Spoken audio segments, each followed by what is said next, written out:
All right, the last name is a personal favorite because they're homeboys. Are they ever? And I love this band. I will. This is what I've been waiting for. Yeah, this is the one you've been waiting for. Los Lobos, of course. Well, the thing about Los Lobos is that the least appreciated, important sector of foundational music and of contemporary music is Latin music. That's just, in a way, obvious if you've really studied it at all. What Los Lobos did was they came along and they did something that's quite extraordinary that I've never seen them really get sufficient credit for, although I know all their fans know it, which is that they took the folkloric style of Mexican music, combined it with the funkiest side of, I mean, it's really hard to describe because I don't exactly understand exactly what was going on in the punk period in L.A., but that's clearly there. Yep. And it's there as a matter, but also things like the Blasters and so forth. Sure. And then there's another way in which they're a jam band. Live, they're a jam band. Yes. For sure. Absolutely. With a couple of great singers and a great songwriter or two. And they're very much the complete thing. I'm trying to think if there's a higher priority, maybe Deep Purple, but other than that, on this ballot, it's very, very important that Los Lobos get into the Hall of Fame. It's very, very important that people in general and the Hall of Fame in particular begin to recommend not just the Latin route of rock and roll, but also, in particular, the Mexican route. Yep. The Eastern Caribbean, I guess people would just say the Caribbean, although I think of Veracruz and La Bamba, and, I guess that's the Gulf of Mexico. But anyway, yeah. The stuff from Puerto Rico and stuff, that gets recognized a little bit from time to time. And ironically enough, the greatest exponent of that is a Mexican musician named Carlos Santana. Yep. But the Mexican stuff, I could argue, actually, that Los Abson belong as much as any British invasion band in the Rock and Roll Hall of Fame. There's a Mexican band that, I don't even know if you know them. No, I don't. They're a great band. Then they were kind of like the Searchers or the Hollies or something. They did a lot of cover versions of early rock and roll tunes. Wow. And even like stuff by the Stones and stuff. A fantastic. What's the name of this band? Los Abson, Apson, or Abson, maybe it is. We will look that up. My Mexican, or my Spanish pronunciation always being, hideous.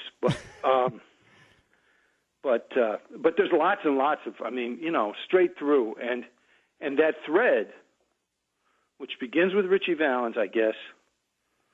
Although there were certain other, that Alejandro Escovedo talks about, and plays sometimes, "Sleepwalk" by Santo and Johnny, which was a fundamental West Coast guitar rock instrumental. Yep. Very, very Mexican. But Los Lobos, for what they are first, for what they represent second. Okay? Right. I want to be really clear about that Los Lobos' body of work is as strong. Their career began, if I'm not mistaken, I haven't actually done my homework on the details of any of these things that I didn't know already. Los Lobos began around 1980 or so as a folk group, as a Mexican folk group. Yes. And evolved into being a rock band. A lot of help from Steve Berlin, but mostly off their own great instincts. And if you take it's kind of like what I said about Cheap Trick, what I said about the Cars is also true of Los Lobos. What you could say it about Deep Purple too. You could say it. You probably should be able to say it about almost anyone that winds up in the Rock and Roll Hall of Fame. Is that over a very long period of time, 35 years or so, they have been consistently one of the most interesting groups out there. Consistently. No question. And they have made songs I don't know anybody in that period of time who's written a better song than, say, One Time, One Night. I don't even know if you could. I don't know. For me, they're a big deal. Yep. Rock and roll is supposed to be the voice of the voiceless. That is a very voiceless community that they come out of. They've always been loyal to it, but they're also about something a lot bigger than just that community. No Ozomatli without them. And Ozomatli maybe one of my 3 or 4 favorite American bands of the last 10, 15 years.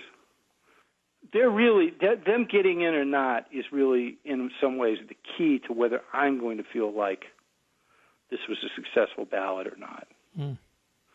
Because they're way overdue, and and nobody can argue they're not a rock band. So what the hell are we waiting for? Right. Exactly. I mean, it's not like well, or nobody can say, well, kind of the sort of things that you were saying, which have their legitimacy about the Smiths. It's not narrow. It's not narrow in any way. Yep.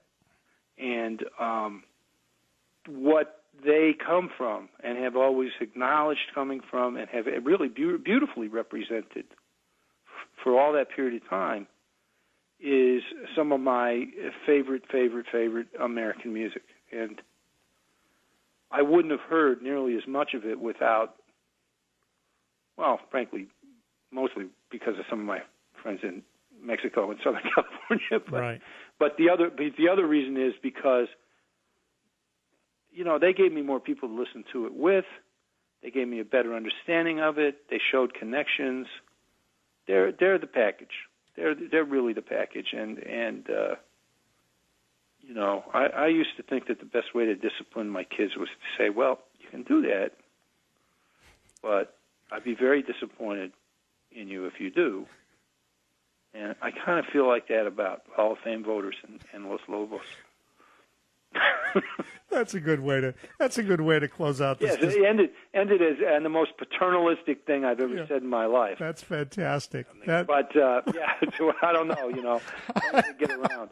But I mean, it's when I think about all of the injustice surrounding this entire situation and the bitter racism that seems to have stronger legs than any other cultural aspect of this goddamn country.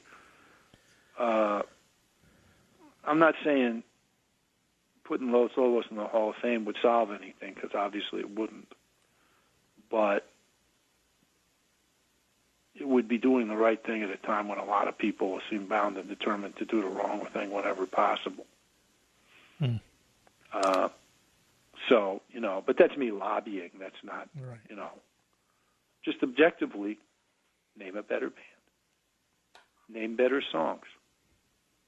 Show me somebody who's worked harder and thought bigger. I don't really think you're going to come up with much of a list. Well put.